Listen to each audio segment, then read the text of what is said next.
இன்றைக்கான வீடியோ தாங்க வந்திருக்கு. வீடியோ வந்து சூப்பராக இருந்துச்சு அப்படின்னு தாங்க சொல்லணும். அதாவது நம்ம ஜெயா இருக்காங்கல்ல, அவங்க சொன்னதை கேட்டு வந்து காவியாவுக்கு வந்து மயக்கம் வந்து விழுந்துட்டாங்க அப்படின்னு தாங்க சொல்லணும். டாக்டர்லாம் வந்து செக் பண்ணிக்கிட்டு இருக்காங்க அப்படின்னு தாங்க சொல்லணும். அதெல்லாம் பார்க்குறதுக்கு நம்ம சேனலை மட்டும் மறக்காமல் லைக் அண்ட் சப்ஸ்கிரைப் மட்டும் பண்ணிடுங்க.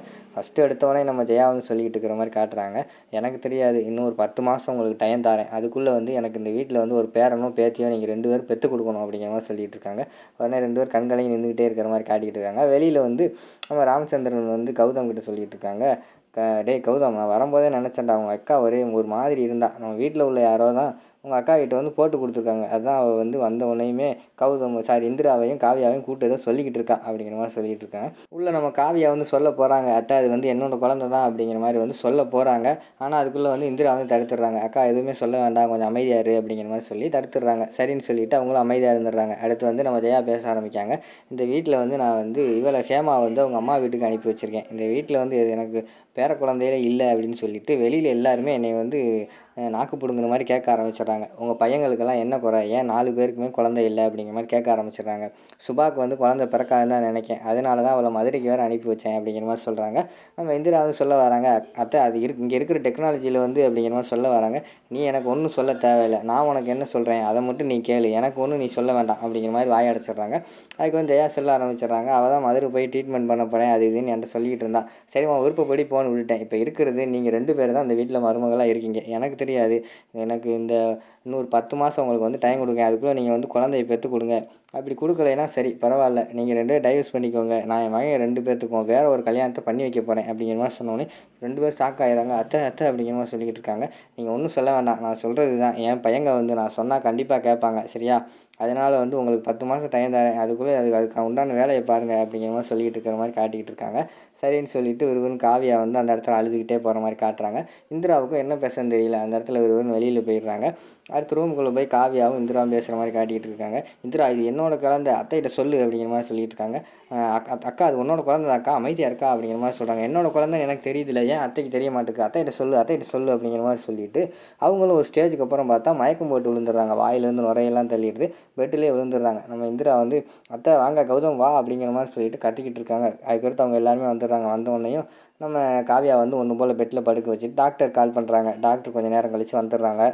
டாக்டர் வந்து செக் பண்ணிக்கிட்டே இருக்காங்க. அந்த நேரத்தில் வந்து கௌதம் வந்து இந்திரா கிட்ட கேட்காங்க, இந்திரா என்ன ஆச்சு, ஏன் அண்ணி வந்து மயக்கம் போட்டாங்க அப்படிங்கிற மாதிரி கேட்காங்க. இல்லை என்கிட்ட குழந்தைய பற்றி பேசிக்கிட்டே இருந்தா, மயக்கம் போட்டு விழுந்துட்டா அப்படிங்கிற மாதிரி சொல்லிவிட்டு அவங்க வந்து பேசிக்கிட்டு இருக்கிற மாதிரி காட்டிக்கிட்டு இருக்காங்க. அந்த நேரத்தில் வந்து எனக்கு பயமாக இருக்குது கௌதம் அப்படிங்கிற மாதிரி வந்து இந்திரா பயப்படுறாங்க. நம்ம கௌதம் வந்து ஒன்றும் ஆகாது, அதான் டாக்டர் செக் பண்ணிக்கிட்டு இருக்காங்கல்ல, கொஞ்சம் அமைதியாக இருந்துரா அப்படிங்கிற மாதிரி சொன்னோன்னே சரின்னு சொல்லிவிட்டு அவங்களும் அமைதியாகிடுறாங்க. டாக்டர் செக் பண்ணிவிட்டு சொல்கிறாங்க, இது ஒன்றும் பிரச்சனை இல்லை, அவங்க அவங்க வந்து அதிர்ச்சியான தகவல் ஏதாவது கேட்டாலும் அந்த மாதிரி மயக்கம் போட்டுடுறாங்க, அதனால் அவங்கக்கிட்ட அதிர்ச்சியான தகவல் முடிஞ்ச வரைக்கும் சொல்கிறத தவிர்த்துக்கோங்க அப்படிங்கிற மாதிரி சொல்கிறாங்க. சரி டாக்டர், இதுக்கு முன்னாடி வந்து அக்காவோட ரிப்போர்ட் ஒன்று இருக்குது, அதை செக் பண்ணி பாருங்கள் அப்படின்னு சொன்னோடனே சரின்னு சொல்லிட்டு அதை செக் பண்ணி பார்த்துட்டு டாக்டர் வந்து சொல்கிறாங்க, இது வந்து எமோஷ்னல் அரெஸ்ட்டு, அதாவது சந்தோஷமாகவோ துக்கமாகவோ அவங்களுக்கு எதுவும் கேட்டாங்கன்னா அவங்களுக்கு இந்த மாதிரி மயக்கம் மாதிரி வந்துடுது அப்படிங்கிற மாதிரி சொல்லிகிட்டு இருக்காங்க. உடனே இதுக்கு என்ன பண்ணலாம் அப்படிங்கிற மாதிரி வந்து நம்ம இந்திரா கேட்காங்க. அதுக்கு வந்து டாக்டர் சொல்கிறாங்க, இதுக்கு ஒன்றும் பிரச்சனை இல்லை, கூடயே இருந்து அவங்க ஒரு ஆள் பக்கத்தில் இருந்து பார்த்துக்கோங்க, அதுவே சரியாயிரும் அப்படிங்கிற மாதிரி சொல்கிறாங்க.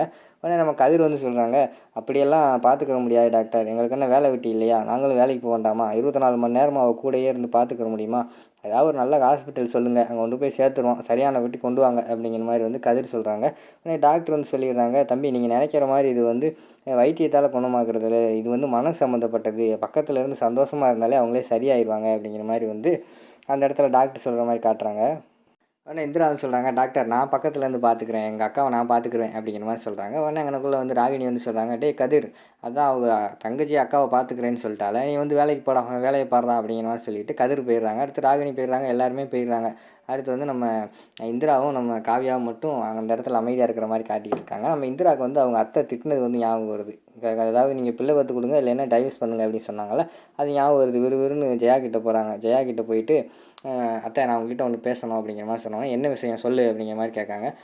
தப்பாக நினச்சிக்கிறாதீங்க, அக்காவை இனிமேல் அப்படி சொல்லாதீங்க அப்படிங்கிற மாதிரி சொல்கிறாங்க. நீ உங்கள் அக்காவை பார்க்குற, நான் என் குடும்பத்தை பார்க்குறேன், என் குடும்பத்துக்கு எனக்கு தெரியாது என் பேரன் வேணும் அப்படிங்கிற மாதிரி அவங்க சொல்கிறாங்க.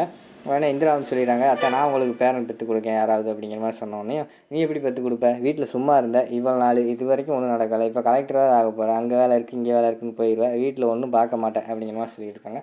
அத்தை நான் பார்ப்பேன் அத்தை, என்ன தான் கலெக்டர் வேலையாக இருந்தாலும் வீட்டுக்கு எனக்கு பொறுப்பு இருக்குல்ல அப்படிங்கிற மாதிரி வந்து இந்திரா சொல்கிறாங்க. உன் பொறுப்பை தான் பார்த்தோம்ல, ஏதாவது பேசிக்கிட்டு இருக்கா, அந்த இடத்த காலி ஒன்று ஃபஸ்ட்டு அப்படிங்கிற மாதிரி வந்து திட்டிடுறாங்க. சரின்னு சொல்லிட்டு அந்த இடத்துலேருந்து கவலையாக வந்து இந்திரா வெளியில் போயிடுறாங்க. மறுநாள் காலையில் எல்லாருமே காலில் உட்காந்துருக்காங்க. நம்ம ஜெயா வந்து கொஞ்சம் கவலையோடய இருக்காங்க. அவங்க கௌதம் வந்து ஃபோன் பேசிகிட்டே வராங்க. ஓகே சார், நான் வந்து கதிர்கிட்ட சொல்லிடுறேன் அப்படிங்கிற மாதிரி சொல்லிகிட்டு இருக்காங்க. அந்த இடத்துல ஜெயா கிட்டே போய் சொல்கிறாங்க, அம்மா அதாவது ஜெயா இண்டஸ்ட்ரீஸ்லேருந்து ஒரு கால் வந்துச்சு, அவங்க வந்து ஒரு சைன் கேட்டாங்க, கதிர்கிட்ட சொல்லிடுங்க அப்படிங்கிற மாதிரி சொன்னேன். சரிடா அப்படிங்கிற மாதிரி அமைதியாக இருக்காங்க. அம்மா என்னம்மா அமைதியாக இருக்கீங்க அப்படிங்கிற மாதிரி சொன்னோடனையும் உடனே அதெல்லாம் ஒன்றும் இல்லைடா அப்படிங்கிற மாதிரி வந்து ஜெயா சொல்கிறாங்க. உடனே ராமச்சந்திரன் வந்து என்ன ஜெயா என்னாச்சு அப்படிங்கிற மாதிரி கேட்காங்க. ஒன்றும் இல்லைங்க, மனசு சரியில்லை அப்படிங்கிற மாதிரி சொல்கிறாங்க. உடனே இந்திரா வந்து அந்த நேரத்தில் வந்து டீ கொண்டு வந்து கொடுத்துக்கிட்டு இருக்காங்க. அப்போ ராகினி வந்து சொல்கிறாங்க, சரியில்லாத ஆள் பக்கத்துலலாம் நம்ம கூட்டு வச்சுக்கிட்டு இருக்கோம், அதனால தான் மனசு சரியில்லை அப்படிங்கிற மாதிரி வந்து ஜாட மாடையாக வந்து இந்திராவை சொல்கிறாங்க. அது சொன்ன உடனே இந்த எபிசோட அப்படியே மெதுவாக முடிச்சிடுறாங்க.